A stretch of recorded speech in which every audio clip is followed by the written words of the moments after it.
भाजपा।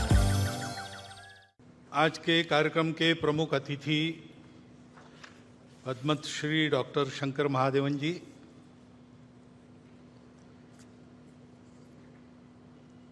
परम श्रद्धेय संतवृंद, माननीय सरकार्यवाह जी, विदर्भ प्रांत के माननीय संघ चालक जी, नागपुर महानगर के माननीय संघ चालक, माननीय सहसंघ चालक जी, उपस्थित अन्य अधिकारीगण, नागरिक सज्जन, माता भगिनी तथा आत्मीय स्वयंसेवक बंधु, वास्तव में हमारे प्रमुख अतिथि जी ने जो बात अपने भाषण में कही, उसके अलावा और कुछ कहने की, सोचने की जरूरत नहीं है। वो अच्छे गायक भी है और अच्छे वक्ता भी है, ये आज पता चला है हमको। परंतु मुझे तो बोलना पड़ेगा। लिखित भाषण मेरा चला गया है मीडिया में, उसमें से बातें आएंगी, परंतु कुछ बातें आपके सामने यहां से रखना ये आवश्यक हो जाता है, इसलिए मैं रख रहा हूं। ये बात सही है और हम सब उसका अनुभव कर रहे हैं कि प्रतिवर्ष भारतीयों का गौरव दुनिया में बढ़ रहा है। दानवता पर मानवता की पूर्ण विजय का ये जो विजय पर्व अपना विजयादशमी है, इस वर्ष की विजयादशमी में भी हम ये अनुभव कर रहे हैं। ऐसा अनुभव देने वाले कई प्रसंग हमने अभी अभी अनुभूति में हमारे लाए हैं। जैसे G20 की परिषद यहां पर हुई, वो तो प्रतिवर्ष होती है, लेकिन यहां पर हुई, उसके एक विशेषता रही। उस परिषद में हमारे भारतीयों के आतिथ्य की बड़ी प्रशंसा हुई, उसका पहली बार उन्होंने अनुभव किया। हमारे विविधता की सजी संस्कृति का गौरव उन्होंने अनुभव किया। केवल भूतकाल की बात नहीं, हमारी वर्तमान की जो उमंग भरी उड़ान है, उसको भी उन्होंने प्रत्यक्ष देखा, दुनिया भर के देशों के लोगों ने। और हमारे मन की जो सद्भावना है, प्रामाणिक सद्भावना है, अफ्रीकन यूनियन को सदस्य बनाने में पहले ही दिन परिषद का घोषणा पत्र एक मत से कराने में, और हमारी राजनीतिक कुशलता भी उन्होंने देखी, हमारी प्रामाणिक सद्भावना भी उन्होंने देखी।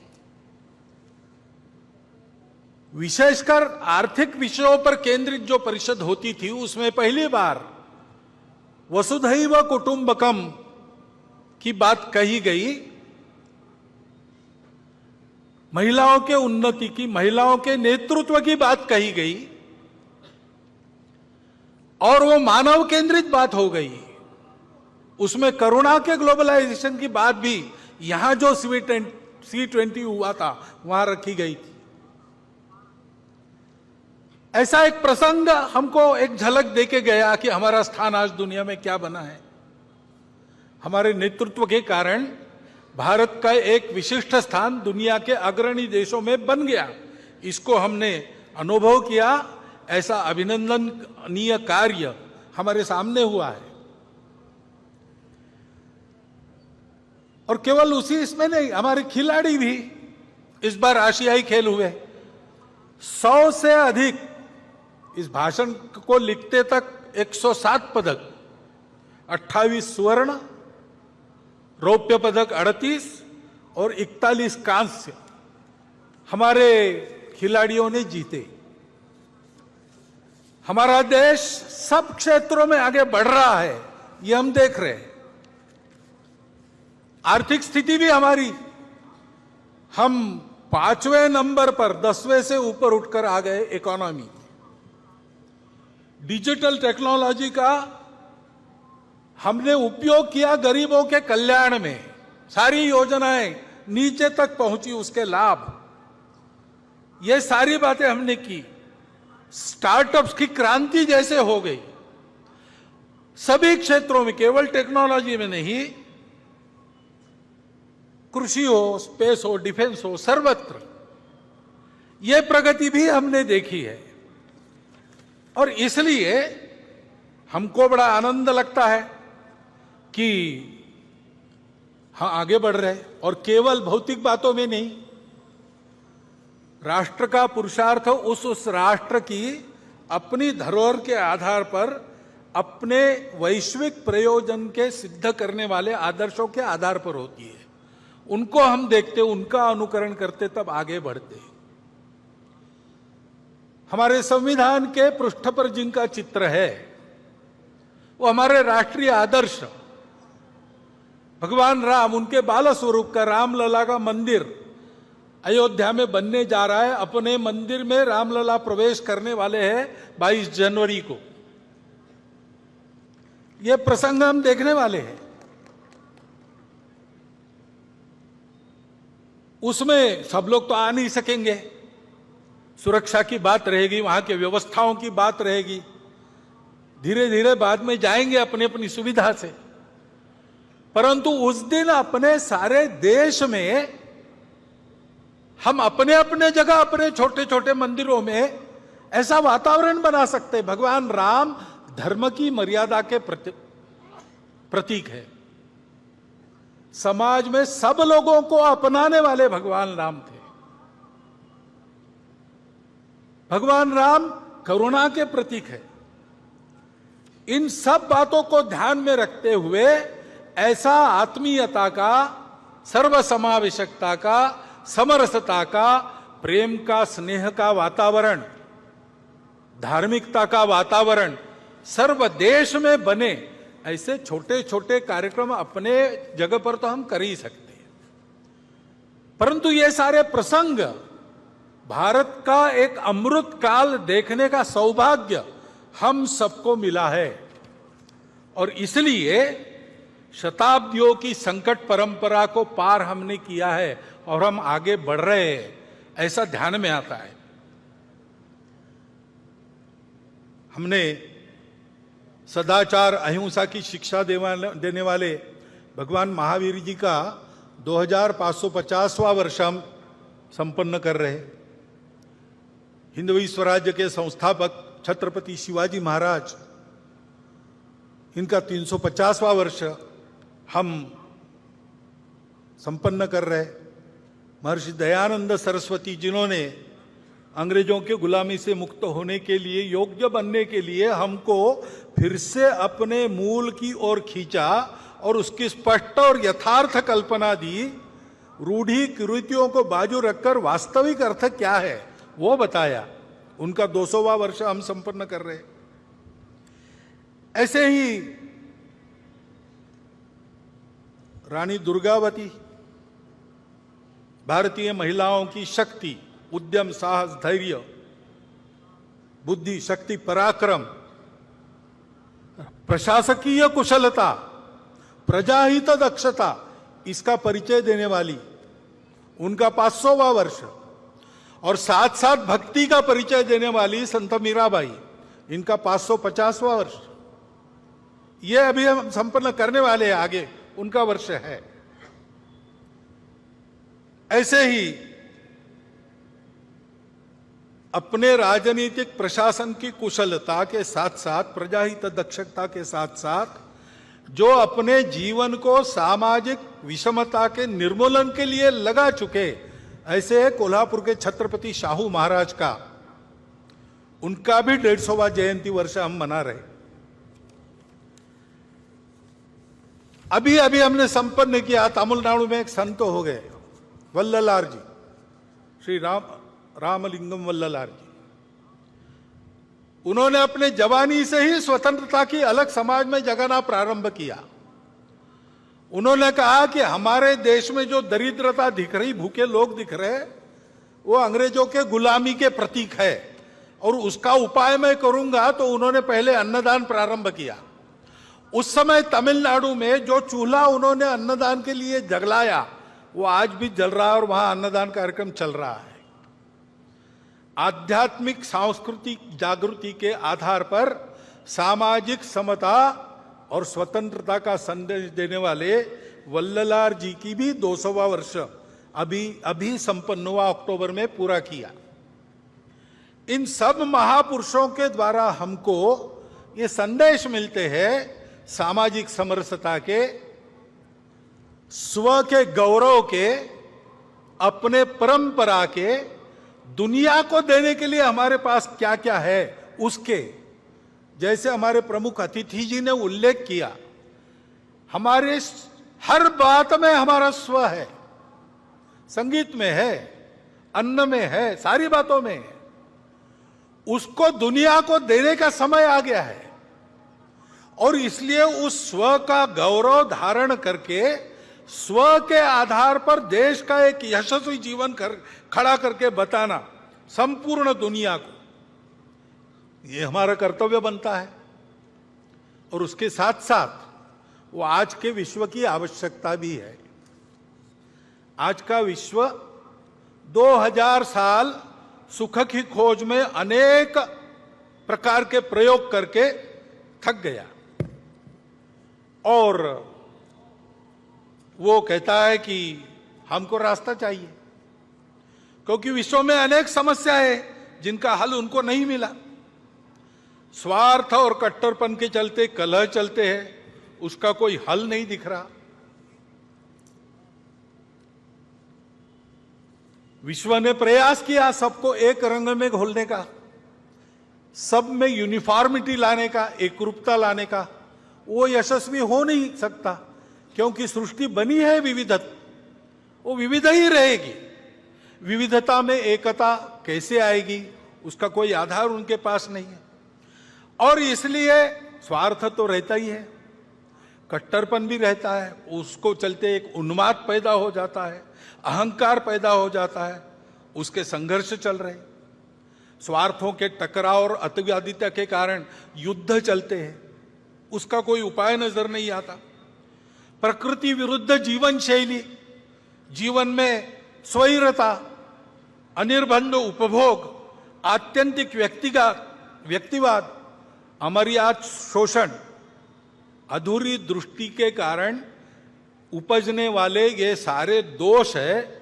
उसके चलते जो समस्याएं पैदा हुई है पर्यावरण की वगैरह, विश्व को उसका रास्ता नहीं दिख रहा है और उसकी भी अपेक्षा है कि भारत रास्ता। अपने देश में भी ये समस्याएं है, बड़ी बात नहीं। समस्या होना कोई गलत नहीं, जीवन में समस्या रहती है और हम आज दिखा रहे कि हम सामना करके उन समस्याओं का उपाय करेंगे। हमारे यहां भी रहती है समस्या, पर्यावरण की समस्या हम देखते हैं, संकट हम पर भी है। अभी हिमालय क्षेत्र में जोशीमठ में घटनाएं हुई, हिमाचल प्रदेश में घर धंसने लगे, उत्तराखंड में हुआ। पूरे हिमाचल क्षेत्र में ये जो प्रकृति का कोई बड़ा संकट आने वाला है क्या? आने वाला होगा तो होगा, लेकिन डरने की क्या बात है, उसका उपाय करने की बात है। महत्वपूर्ण क्षेत्र है, हमारी उत्तर सीमा इस क्षेत्र से बनती है। हमको सीमा सुरक्षा का भी विचार करना पड़ेगा। इस क्षेत्र में उत्तर भारत की सारी बड़ी नदियां जल लाती है, चीन को भी जल ले जाती है, दक्षिण पूर्व एशिया को भी जल ले जाती है। इस क्षेत्र का खराब होना, इसका मतलब हमारी जल व्यवस्था का खराब होना होता है। तो जल सुरक्षा का भी विचार करना पड़ेगा, पर्यावरणीय स्वास्थ्य का भी विचार करना पड़ेगा। उत्तर को हिमालय की दीवार खड़ी है, इसलिए हमारे यहां 6 ऋतु चलते हैं। वर्षा होती है मौसमी हवाओं के कारण, वो हवाएं वहां टकराती है, फिर से भारत में वापस आती है। जाते समय आते समय वर्षा होती है। इसमें अगर बदल हुआ तो पर्यावरण का संकट भी है और इसलिए दक्षिण पूर्व एशिया की दृष्टि से, भारत की सुरक्षा की दृष्टि से उस क्षेत्र में चीन दस्तक दे रहा है। जल सुरक्षा, पर्यावरणीय सुरक्षा, सीमा की सुरक्षा, कुल मिलाकर अपने देश के स्वास्थ्य के लिए उस हिमालय क्षेत्र का एक क्षेत्र के नाते अलग सा विचार करते हुए इसको कैसे करना, इसको हमको तय करना पड़ेगा। ये तो एक क्षेत्र विशेष की समस्या हो गई, परंतु कुल मिलाकर ही हम अगर देश की स्थिति देखते हैं तो देश आगे बढ़ रहा है, आत्मविश्वास बढ़ रहा है, आगे जाना है, लेकिन आगे जाते समय दुनिया को नया रास्ता दिखाना है अपने स्व के आधार पर। तो हम लोगों को दुनिया की नकल नहीं करनी है, हम लोगों को अपना रास्ता बनाना है। बाकी बातों का प्रयोग दुनिया ने कर लिया, हमको आज के समय में अपनी बातों के आधार पर एक यशस्वी प्रयोग दुनिया को देना है। देश का जीवन कैसे खड़ा किया जा सकता है स्व के आधार पर, और ये नहीं कि हम नहीं कर रहे, हम कर रहे। सरकारी नीतियों में भी ये प्रकट हो रहा है। नई अंग्रेजी में क्या, इनोवेटिव ऐसे उपाय करके अपना देश आगे बढ़ रहा है, नीतियां ऐसे चल रही है। लेकिन प्रशासन ने भी ऐसा चलना चाहिए। तो प्रशासन के दिमाग में यह बात चाहिए, वो पूरी है ऐसा लगता नहीं, उनको तैयार होना पड़ेगा। और शासन प्रशासन तो अपना काम कर ही लेंगे, परंतु समाज को भी करने की आवश्यकता है। समाज को भी अपने स्व का पूर्ण ज्ञान होना चाहिए। यह समझ में आना चाहिए कि हमारी सब बातों में हमारा स्व है, इसलिए हमारी कौन सी बातें काल सुसंगत है उनको रखना चाहिए। कौन सी ऐसी बातें दुनिया में चल रही जिससे हमको सीखना है, उसको हमको लेना है, परंतु देशानुकूल बनाकर लेना है। और कौन सी ऐसी बातें हैं जो हमारी अपनी है, वो समयानुकूल है कि नहीं, काल सुसंगत है कि नहीं, ये देखते हुए उनमें आवश्यक परिवर्तन करते हुए, जो कालबाह्य हो गई उनको छोड़ते हुए, हमको भी अपने आचरण को बदलकर आगे चलना चाहिए। क्योंकि संपूर्ण देश को आगे बढ़ना है तो शासन की स्व आधारित युगानुकूल नीति बन रही है, धीरे धीरे ही बनेगी। गलत नीति पर पोथी निष्ठता के कारण या भ्रामक कल्पनाओं के कारण इतना आगे चले गए थे, एकदम अबाउट टर्न नहीं हो सकता। ऐसे हम गए, अब धीरे धीरे मुड़ रहे, वो काम होगा, परंतु उसके साथ साथ हमको प्रशासन की तत्पर सुसंगत लोकाभिमुख कृति चाहिए। और हमारे लिए सबसे महत्वपूर्ण है समाज का मन वचन कर्म से सहयोग और समर्थन। इससे देश की स्थिति में परिवर्तन आएगा। आज की हालत में अपने मूल्यों पर हम खड़े होकर अगर परिवर्तन लाते हैं तो उससे दुनिया को नया रास्ता मिल जाएगा। अब ये हम करने लगे, लेकिन थोड़ा और एक बात का भी ध्यान रखना पड़ेगा। दुनिया में कुछ लोग हैं, भारत में भी कुछ लोग हैं जो नहीं चाहते कि भारत खड़ा हो, और इसलिए समाज में कैसे विभेद पैदा करना, समाज की सामूहिकता जो निर्माण हुई उसको कैसे तोड़ना, अलगाव और टकराव कैसे पैदा करना, ऐसा वो प्रयास करते हैं। अपनी असावधानी के कारण, अपने अविवेक और परस्पर अविश्वास के कारण हम भी कभी कभी उसमें फंस जाते और अप्रत्याशित उपद्रव खड़े हो जाते।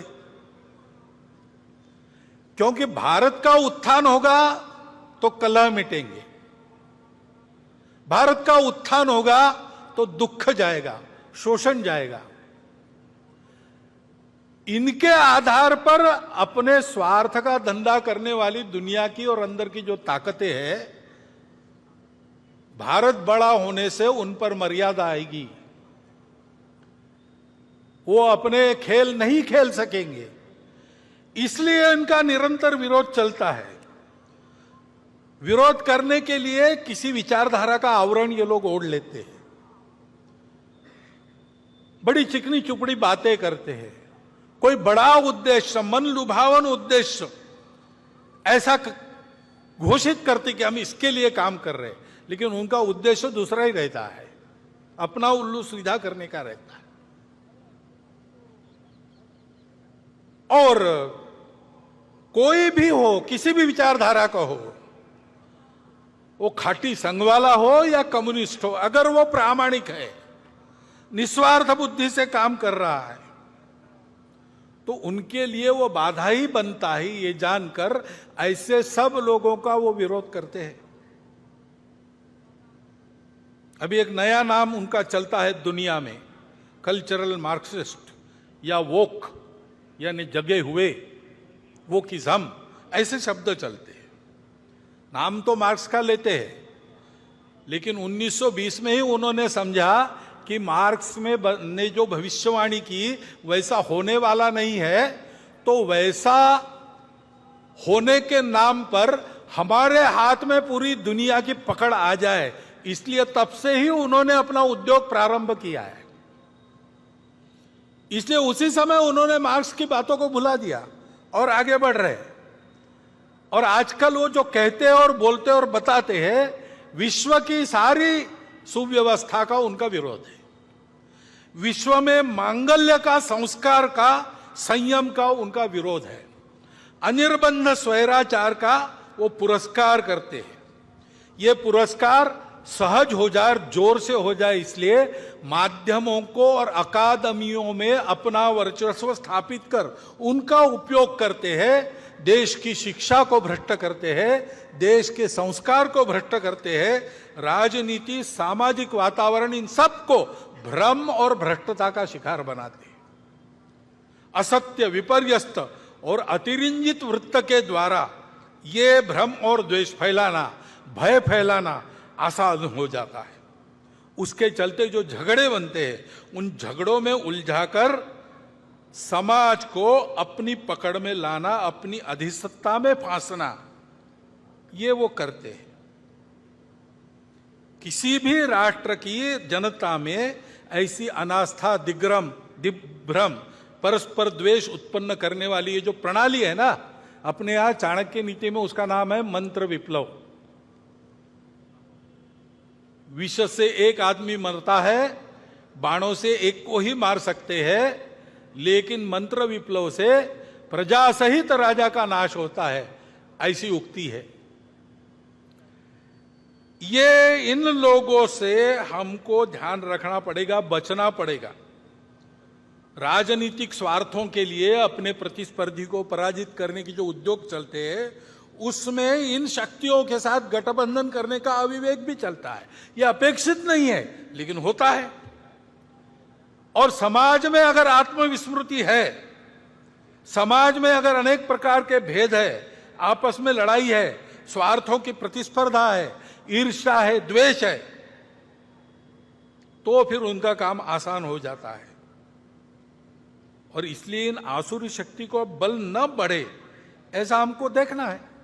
हम इधर उधर की घटनाएं देखते हैं तो ये सहज बात ध्यान में आती है कि ऐसा कुछ है। अभी मणिपुर की परिस्थिति को लेकर अभी शांत हो रही है, लेकिन ये आपस में झगड़ा कैसे हुआ? बहुत वर्षों से वहां मणिपुरी मैतेई और मणिपुरी कुकी वो साथ में रहते हैं, अचानक कैसे झगड़ा हुआ? सीमा लगत क्षेत्र है वो भारत का, वहां पर ऐसा होना, वहां पर अलगाव की बातें खड़ी होना, वहां पर ऐसे आपस में झगड़े होना, इससे किसका फायदा है? बाहर की शक्तियों का भी फायदा है। बाहरी लोग थे क्या करने वाले? मजबूत सरकार है और तत्पर भी है। स्वयं गृह मंत्री वहां जाकर बैठे 3 दिन, और मिनिस्टर जाके वहां 15-15 दिन रहे, सारा प्रयास किया। वहां की सरकार चाहती नहीं, देश की सरकार प्रतिबद्ध है। ऐसे होकर भी चलता रहा, क्योंकि शांति का प्रयास होता है और सफल हो रहा, ऐसा देखते देखते ही कोई हादसा करवा दो, तो फिर से दूरी बढ़ती है, फिर से द्वेष बढ़ता है। ये करने वालों के पीछे कौन थे? ये गुस्सा भड़काने वाले लोग कौन थे? ये हम देखते हैं तो ध्यान में आता है कि इसमें ये हो नहीं रहा है, ये कराया जा रहा है, और इसलिए बहुत काम करना पड़ेगा, बहुआयामात्मक काम करना पड़ेगा। वहां लोगों के मन टूट गए। केवल शांति का प्रश्न नहीं, अब समाज को जोड़ने का भी प्रश्न है। संघ के स्वयंसेवक पहले से अंत तक वही करते रहे, आज भी कर रहे हैं। सबकी सेवा कर रहे हैं, समदृष्टि से सबको देख रहे हैं, सबके पास जा रहे हैं, सबसे बात कर रहे हैं शांति रखने की। और ऐसी परिस्थिति में भी समाज में टूटन पैदा न हो, इसके लिए उस परिस्थिति में भी अपनी जान हथेली पर रखकर काम कर रहे हैं। स्वयं को उस उकसावे में, उस भड़काने वाली परिस्थिति में दिमाग पर बर्फ रखकर उन्होंने काम किया है। हमको उन स्वयंसेवकों पर गर्व है, जैसा काम उन्होंने मणिपुर में किया। इतना बड़ा काम उन्होंने किया है। उनके कार्यों पर और उन स्वयंसेवकों पर, दोनों पर हमको गर्व है। लेकिन वहां सबको काम करना पड़ेगा। सरकार की इच्छा शक्ति तो है ही, उसके साथ साथ प्रशासन की कृति, जैसा मैंने कहा, उसको लाना पड़ेगा। सक्रियता, कुशलता दिखानी पड़ेगी। अविश्वास को, खाई को पाटने में प्रबुद्ध नेतृत्व को भी वहां के भूमिका बनानी पड़ेगी। लंबा काम करना पड़ेगा। ऐसी अनेक घटनाएं हम देखते हैं। इसका उत्तर क्या है? उसका उत्तर यही है, परस्पर टीका टिप्पणी में न उलझते हुए हमको एकता की ओर बढ़ना पड़ेगा। हर परिस्थिति में यह एकता का भान समाज के विवेक को जागरूक रखता है। चंगुलों में समाज फंसता नहीं, षड्यंत्रों के अधीन नहीं होता। उसका कारण यह एकता ही है। संविधान में इसी एकता को, एकात्मता को एक मार्गदर्शक तत्व के नाते उद्धृत किया है। डॉक्टर अंबेडकर साहब ने संविधान संसद में देते समय जो 2 भाषण किए हैं, उन भाषणों को हम ध्यान से पढ़ते हैं तो हमको ध्यान में आता है कि उसमें भी यही संदेश है बंधुभाव का। उसको कैसे लाना? दुनिया को देखते हैं तो दुनिया के देशों ने कुछ मानव निर्मित आधार खोजे एकता के। कहीं पर एक रिलीजन आधार बना, कहीं पर एक भाषा आधार बनी, कहीं पर समान आर्थिक हित आधार बने, जिसके आधार पर और उन्होंने एकता लाई। लेकिन ध्यान में आता है कि ये आधार टिकाऊ नहीं है, और वो देश, उसमें बहुत ज्यादा विविधता नहीं है। उन देशों को यह समझ में नहीं आता है कि भारत में इतनी भाषाएं, इतने पंथ संप्रदाय, इतने खान पान रीति रिवाज, इतने दूर दूर के अलग अलग भौगोलिक परिस्थिति वाले प्रांत होने के बाद भी सदियों से भारत एक होकर चल रहा है। उसका आधार क्या है? उनको समझ में नहीं आता। उनको आश्चर्यचकित करती है ये बात, और उनको आकर्षित भी करती है। इसलिए वो लोग आते हैं भारत में, आकर कहीं ना कहीं ये बोल जाते हैं कि भारत से हार्मनी सीखनी चाहिए, सारे दुनिया को उसकी जरूरत है, भारत सिखाएगा। इसका आधार क्या है? हमारी इस एकता का आधार क्या है? हमारी एकता का आधार है हमारी सर्वसमावेशक संस्कृति, जो किसी को पराया नहीं मानती, विविधताओं को वो अलगाव नहीं मानती, विविधता को वो श्रृंगार मानती है, उसका उत्सव करती है, उसका स्वीकार करती है। यह हमारी सर्वसमावेशक संस्कृति हम सबको जोड़ती है, और केवल जोड़ती नहीं है, हमको सिखाती है तुम अकेले नहीं हो, तुम्हारा कुटुंब है। तुम्हारा कुटुंब अकेला नहीं, तुम्हारा गांव है। तुम्हारा गांव अकेला नहीं, तुम्हारा जनपद है। ऐसा करते करते जनपद से देश, देश से राष्ट्र, राष्ट्र से अंतर्राष्ट्रीयता, वसुधैव कुटुंबकम तक विश्व के साथ एकात्मता, जड़ चेतन सारा विश्व, हे विश्वची माझे घर, ये सिखाती है। ये सिखाने वाली हमारी संस्कृति हमको एक करने वाली है, वैसी बनी। इसका कारण क्या है? हमारे पूर्वजों ने ये प्रत्यक्ष देखा, ये थियरी नहीं है, थियरी के आधार पर प्रयोग नहीं किया, उन्होंने प्रत्यक्ष अनुभूति की। सारा विश्व एक है, एक से ही अनेक निकला है। इसलिए अनेकता का श्रृंगार के नाते स्वागत करो, स्वीकार करो, उत्सव करो, लेकिन हमेशा उसके अंदर जो एकता है उस पर अपने कदम पक्के रखो। इस सत्य के साक्षात्कार के आधार पर उन्होंने और 3 मूल्यों को आगे बढ़ाया।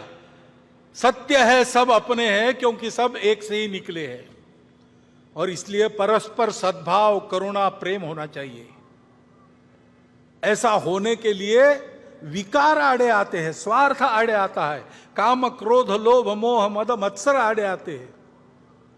उसको दूर हटाओ, अंतर्बाह्य पवित्र हो जाओ, शुचिता, और जीवन में इसके लिए परिश्रम करो, तपस्या करो। तपस्या अपना केवल पेट भरे या मैं उपभोग करूं, इसके लिए नहीं है। जीवन है मेरे सुख से दूसरों का सुख बढ़े, दूसरों का सुख बढ़ाने के लिए मेरा सुख काम आ जाए। इस तपस्या का संदेश दिया। उन्होंने कहा कि ये जो 4 मूल्य है, इसकी चौखट में रहना, ये जो आचरण है, ये धर्म है। इसको धर्म कहते हैं। सत्य, करुणा, तपस और शुचिता। इस धर्म के आधार पर जो आचरण करना है वो तो बुद्धि से नहीं होता, वो आदत से होता है। और इसलिए आदत बनाने वाले संस्कार जिसमें है, ऐसी जीवन पद्धति दी, उससे हमारा स्वभाव बना।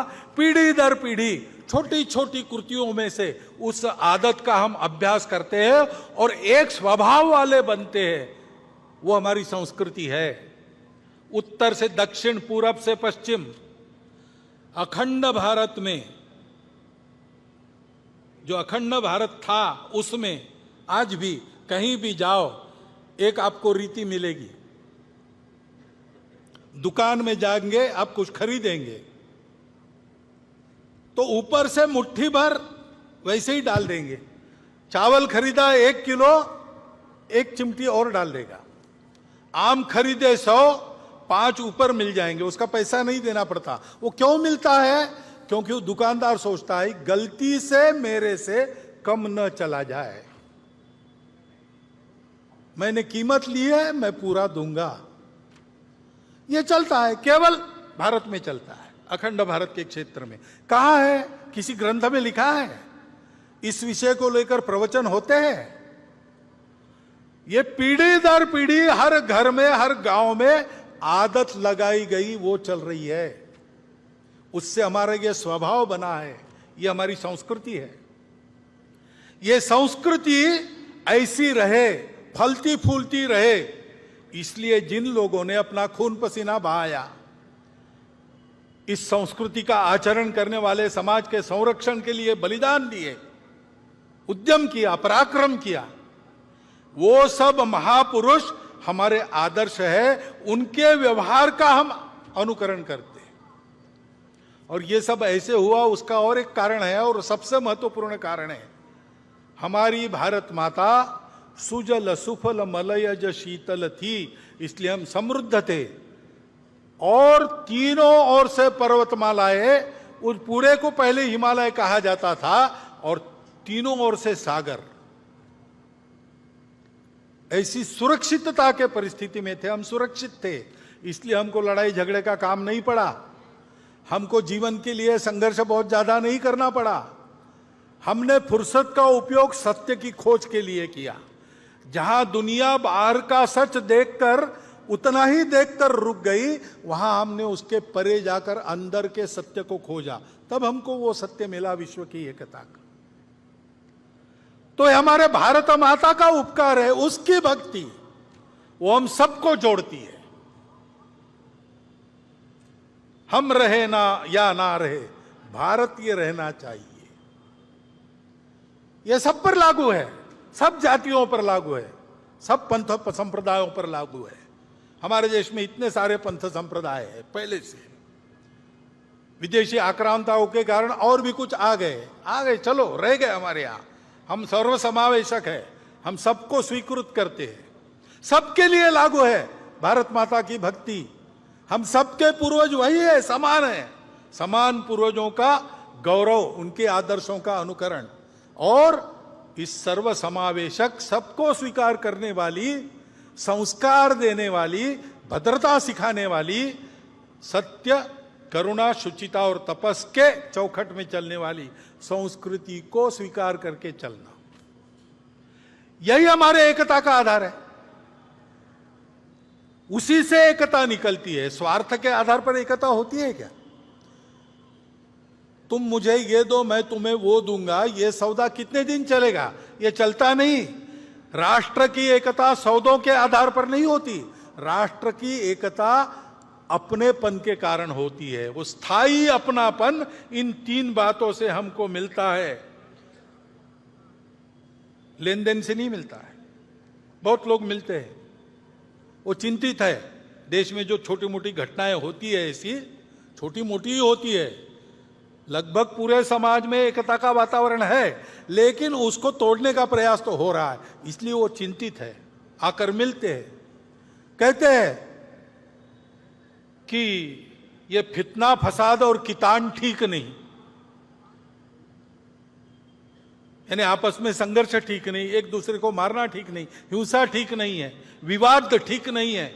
उसके जगह सुलह, समलामती और अमन पर चलना चाहिए। आपस में बात करनी चाहिए, सुरक्षित रहना चाहिए, शांति से रहना चाहिए।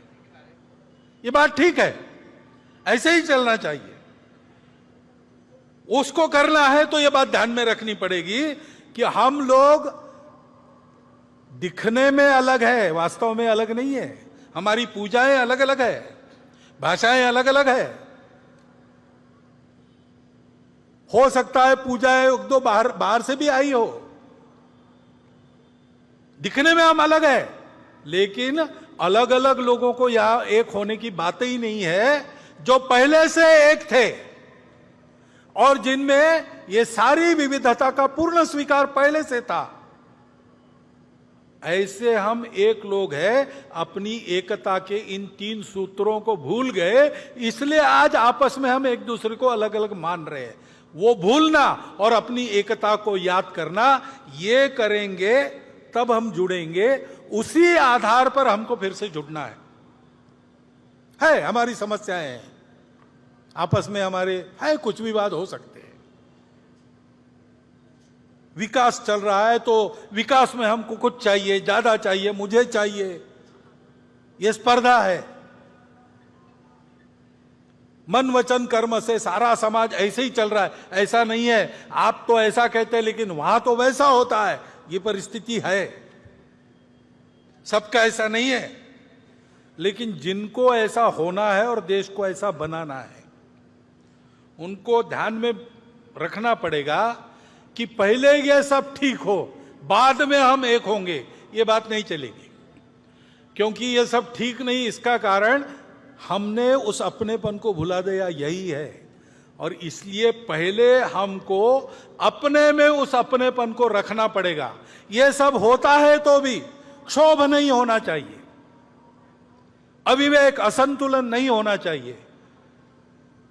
ऐसे टर्बुलेंस में भी हमको अपना दिमाग ठंडा रखकर सबको अपना मानकर चलना पड़ेगा। धीरे धीरे सबको अपने साथ चलाना पड़ेगा। अपनेपन की दृष्टि आ गई तो उसके आधार पर इन सारी बातों के समाधान होंगे, अन्यथा दूसरा कोई समाधान नहीं। ये बातें उपायों से नहीं ठीक होती, व्यवस्थाओं से ठीक नहीं होती। ये मलम पट्टियां होती है जो कालांतर में निकल जाती, नए घाव भी बनते हैं, और घाव तो बहुत गहरे हैं। भारत विभाजन जैसी घटना का घाव बहुत गहरा है। लंबी परंपरा चली अपनी जो संघर्ष की, उसके चलते मन में एक दूसरे के प्रति कितना अविश्वास है, उसके चलते बातें भी होती है, उल जलूल बातें होती है, धमकाने की बातें होती है, चैलेंज देने की बातें होती है, ये सब हो रहा है। लेकिन उसमें हमको ठंडे दिमाग से आगे चलना पड़ेगा, इस दृष्टि को जानना पड़ेगा, उस दृष्टि का प्रचार प्रसार इस परिस्थिति के बावजूद करना पड़ेगा, तब एकता आएगी, तब ये सारे सवाल ठीक हो जाएंगे। इस परिस्थिति के चलते ये समझना चाहिए, समस्या सबकी है। कौन विकास नहीं चाहता और किसकी दौड़ नहीं है अपने विकास के लिए। देश के अपने मर्यादित संसाधनों पर 140-42 करोड़ की जनसंख्या, उन सबका अधिकार है, तो स्पर्धा तो रहेगी। तो हमको मिला, उनको नहीं मिला, मुझे नहीं मिला, उसको मिला, ये समस्याएं सबकी समस्याएं हैं। सबको जल्दी है सब ठीक हो, परंतु ये सारी समस्या है, उनके कारण हम पर अन्याय हो रहा है, हमको अलग किया जा रहा है। ये विक्टिमहुड की मानसिकता है, उसके अधीन होने से काम नहीं चलेगा। कोई विक्टिम नहीं है, एक परिस्थिति है जिसमें से हमको गुजर के सबका भला करना है। हमारा भी हो, सबका हो, सबके साथ हम हैं। पूरा समाज ठीक होगा, हम भी ठीक हो जाएंगे उसके साथ। मैं ठीक होऊंगा और बाकी समाज वैसे ही रहेगा, ये चलेगा नहीं। ये समझ के चलना पड़ेगा। एक दूसरे के प्रति जो अविश्वास है उससे बाहर आकर चलना पड़ेगा। और ध्यान में रखना पड़ेगा कि राजनीति अपने देश में स्पर्धा पर चलती है। स्पर्धा में अनुयायी अपने पीछे ज्यादा खड़े हो, इसलिए समाज को बांटना, यह दुर्भाग्य से रीति बन गई। और इसलिए राजनीति से इन प्रश्नों का हल नहीं निकलेगा। राजनीतिक वर्चस्व कमाकर हम इसको ठीक करेंगे, ये बात बेकार है। हमारी लोकशाही है, प्रजातंत्र है, इसमें सब लोग समान हैं, कोई ऊपर नीचे नहीं है। उसकी पद्धति से ही हमको चलना पड़ेगा। परंतु समाज की एकता के लिए हमको राजनीति से अलग होकर सारे समाज का विचार करते हुए चलना पड़ेगा। ये नहीं मानना कि ऐसा करने में कोई हम शरण जा रहे किसी को। यह भी नहीं मानना कि लड़ाई चल रही थी, अब युद्धबंदी हो गई, सीज फायर हो गया, ऐसा नहीं है। ये किसी के स्वार्थ की, किसी पार्टी की पुकार नहीं है, अपनी इमेज ठीक करने का एक्सरसाइज नहीं है। ये अपनेपन की पुकार है। जिनको सुनाई देगी उनका भला होगा, जो फिर भी नहीं सुनेंगे उनका क्या होगा मुझे पता नहीं। अपनेपन की सुखा ये लेकर चलना पड़ेगा आपने। फिर से मैं याद दिलाता हूं, डॉक्टर बाबा साहब आंबेडकर के वो 2 भाषण पढ़िए, बार बार पढ़िए, पारायण करने लायक है। जैसे हम अपनी अपनी श्रद्धा के अनुसार किसी पवित्र ग्रंथों को पढ़ते हैं प्रतिवर्ष, हमारे संघ के स्वयंसेवक डॉक्टर साहब का चरित्र प्रतिवर्ष पढ़ते, वैसे डॉक्टर बाबा साहब आंबेडकर के समग्र नहीं पढ़ सकते, कम से कम वो 2 भाषण प्रतिवर्ष पढ़ते रहिए 15 अगस्त 26 जनवरी को। उसमें यही संदेश है। और ये काम एकाएक होने वाला नहीं है, लंबा प्रयास करना पड़ेगा। क्योंकि जैसा मैंने कहा कि घाव बहुत गहरे हैं, उनको भरने में समय लगेगा। वो घाव गहरे, इसलिए क्या क्या अनुभव आते हैं। वाणी अविवेक तो दिख ही रहा है। यहां तक होता है कि मुझे किसी बस्ती में घर नहीं मिलता, मैं घर ढूंढने गया तो मुझे अपने बस्ती में ही जाना पड़ता है, दूसरे बस्ती में नहीं मिलता। एक ही देश के रहने वाले लोग इतने पराये हो गए, लेकिन ये अनुभव आते हैं। ये कटुता है समाज में, लेकिन हमको उससे अलिप्त रहना है। जिनको ये करना है, जो संपूर्ण समाज की एकता चाहते हैं, भारतवर्ष एक होकर परम वैभव संपन्न बने ऐसा चाहते हैं, जो वास्तविक हिंदुत्व के अभिमानी है, ऐसे सब लोगों को, जो ये चाहते हैं, उनको अपने जिह्वा पर संयम रखना पड़ेगा।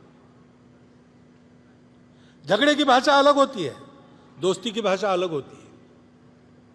दोस्ती की भाषा शरणागति नहीं है, दोस्ती की भाषा दुर्बलता नहीं है, शक्ति संपन्न बनकर दोस्ती करना। शक्ति संपन्न जब अच्छे लोग बन जाते हैं तो उससे वो गुंडागर्दी नहीं करते, वो सबको शक्ति संपन्न बनाते हैं, दुर्बलों की रक्षा करते हैं। वो सबको अपना मानकर चलते हैं, समदृष्टि रहते हैं। शील की भी ताकत रहती है शारीरिक शक्ति के साथ साथ। वो शील हमको विद्या विनय संपन्नो ब्राह्मणो गवि अस्तिनी शुनिचैव स्वपाके च पंडिता समदर्शिना। पंडित यानी विद्वान यानी जानकार लोग सबको समान नजर से देखते हैं, यह बताता है। ऐसा हमको चलना पड़ेगा, सहन बहुत करना पड़ेगा, उकसावे में आना छोड़ देना पड़ेगा, अविश्वास छोड़ना पड़ेगा, अपने जबान पर लगाम लगाना पड़ेगा। किसी एक तरफ ये इशारा नहीं है, सभी तरफ है, सभी तरफ से होता है। सब जगह ऐसे लोग हैं जो ये समझते नहीं, या ऐसे लोग हैं जो ये होने देना नहीं चाहते। उनको छोड़ दो, उनको इग्नोर करो, अपने रास्ते पर बढ़ो, सबको जुटाओ। ऐसा चलना पड़ेगा तो फिर इस देश में इन घातक खेलों की माया में से बचकर हम लोग आगे बढ़ेंगे। ये बातें चलेगी, गुंडागर्दी होगी तो उसका तो इलाज एक ही है, संगठित बल संपन्न समाज, नागरिक अनुशासन, कानून सुव्यवस्था और संविधान का पालन करके चले। इस गुंडागर्दी के प्रतिकार में शासन प्रशासन का सहयोगी बन के चले, यही उसका उपाय है। इसलिए बल संपन्न संगठित समाज बनाने का काम संघ कर रहा है। सावधान रहना है, क्योंकि अब आने वाले दिन भी अब चुनाव के दिन है। अभी राज्यों की चुनाव है, आगे लोकसभा का है। चुनाव में तो खूब गाली गलौज चलेगी, प्रचार चलेगा लोगों को इधर से उधर लाने का। उसमें ये हथकंडे और बढ़ सकते हैं। जहां उद्देश्य नहीं वहां भी उद्देश्य चिपका कर बातें हो सकती है। ध्यान में रखना, चुनाव में मतदान करना हर नागरिक का कर्तव्य है, वो हम सब ने करना चाहिए। मतदान को छोड़ना नहीं चाहिए, वो हमारा राष्ट्रीय कर्तव्य है। नागरिक राष्ट्रीय कर्तव्य करे, इसलिए संघ के स्वयंसेवक काम करेंगे, परंतु वो ऐसी छोटी बातों के आधार पर नहीं करना है। उकसावे में भड़काऊ बातों से भड़ककर उकसावे में आकर नहीं करना है। ठंडे दिमाग से सोचिए कौन अच्छा है, किसने अच्छा काम किया है। सबका अनुभव अब भारत की जनता के पास है, सबका अनुभव ले लिया। अब इसमें कौन अवेलेबल बेस्ट, उसको देना। ऐसा हमको चलना पड़ेगा। मतदान के प्रचार के समय ये सारे हथकंडे फिर से अपनाए जाएंगे, उसकी आग में हमको पड़ना नहीं चाहिए। ये ध्यान रखकर हम आगे बढ़े। संघ ऐसे जाएगा। 1925 के बाद, 1925 को संघ शुरू हुआ, 2025 100 साल पूरे होते हैं। 26 तक वो हम शताब्दी का वर्ष, 100 साल पूरे होने बाद का वर्ष हम मनाएंगे। और इसलिए ऊपर निर्दिष्ट सभी बातों में संघ के स्वयंसेवक पहल करेंगे। संपूर्ण समाज में, आचरण में, उच्चारण में देश के प्रति अपनत्व, संपूर्ण देश के प्रति अपनत्व की भावना प्रकट हो। मंदिर, पानी, स्मशान में कई भेदभाव बाकी है तो वह समाप्त हो। परिवार के सभी सदस्यों में, कुटुंब के, नित्य मंगल संवाद, संस्कारित व्यवहार व संवेदनशीलता बनी रहे, बढ़ती रहे। उनके द्वारा समाज की सेवा होती रहे। सृष्टि के साथ संबंधों का आचरण अपने घर से पानी बचाकर, प्लास्टिक हटाकर और घर आंगन में और देश में हरियाली बढ़ाकर हो। स्वदेशी के आचरण से देश का भला होता है, देश आत्मनिर्भर होता है। आत्मनिर्भरता का कई प्रकार का प्रयास सरकार के द्वारा हो रहा है। समाज भी इसमें चले, स्वनिर्भर होना, स्वावलंबी होना, फिजूल खर्ची नहीं करना, देश में रोजगार बढ़ना और देश का पैसा देश के ही काम आना, ये स्वदेशी है। उस स्वदेशी का आचरण भी अपने घर से प्रारंभ होना चाहिए। कानून व्यवस्था और नागरिकता के नियमों का पालन हो। समाज में परस्पर सद्भाव और सहयोग की प्रवृत्ति सर्वत्र व्याप्त हो। इन सभी आचरणात्मक बातों का होना सब चाहते हैं, लेकिन छोटी छोटी बातों से प्रारंभ कर उनके अभ्यास के द्वारा इस आचरण को अपने स्वभाव में लाने का सतत प्रयास आवश्यक है। संघ के स्वयंसेवकों प्रयास स्वयं करेंगे और समाज को भी उस प्रभाव में जोड़ेंगे। अभावग्रस्त बंधुओं की सेवा, समाज की आपत्तियों में सेवा संघ के स्वयंसेवक नित्य करते रहे, आगे भी करते रहेंगे, लेकिन इस पर संघ के स्वयंसेवक आगे लगेंगे, उसकी तैयारियां उन्होंने प्रारंभ कर दी है। समाज हित में शासन सोचता है, प्रशासन और समाज शक्ति भी, समाज की सज्जन शक्ति भी कुछ करती है। उन सब में संघ के स्वयंसेवकों का योगदान रहेगा। समाज की एकता, सजगता और सभी दिशा में निस्वार्थ उद्यम, जनहितकारी शासन और जनोन्मुख प्रशासन स्व के अधिष्ठान पर खड़े होकर परस्पर सहयोग पूर्वक प्रयासरत रहते, तब राष्ट्र बल वैभव संपन्न बनता है। और ऐसा राष्ट्र ही अपनी संस्कृति पर सबको अपना कुटुंब मानने वाली, तमस से प्रकाश को की ओर ले जाने वाली, असत से सत की ओर ले जाने वाली और मर्त्य जीवन की से अमृत जीवन की सार्थकता तक बढ़ाने वाली संस्कृति, हमारी संस्कृति जैसी है वैसी जब वो संस्कृति होती है, तब वह राष्ट्र विश्व का खोया हुआ संतुलन वापस लाते हुए विश्व को सुख शांतिमय नवे जीवन का वरदान प्रदान करता है। ऐसा भारत हमको बनाना है। ऐसे भारत बनने का, हमारे राष्ट्र के नवोत्थान का दुनिया में यही प्रयोजन है।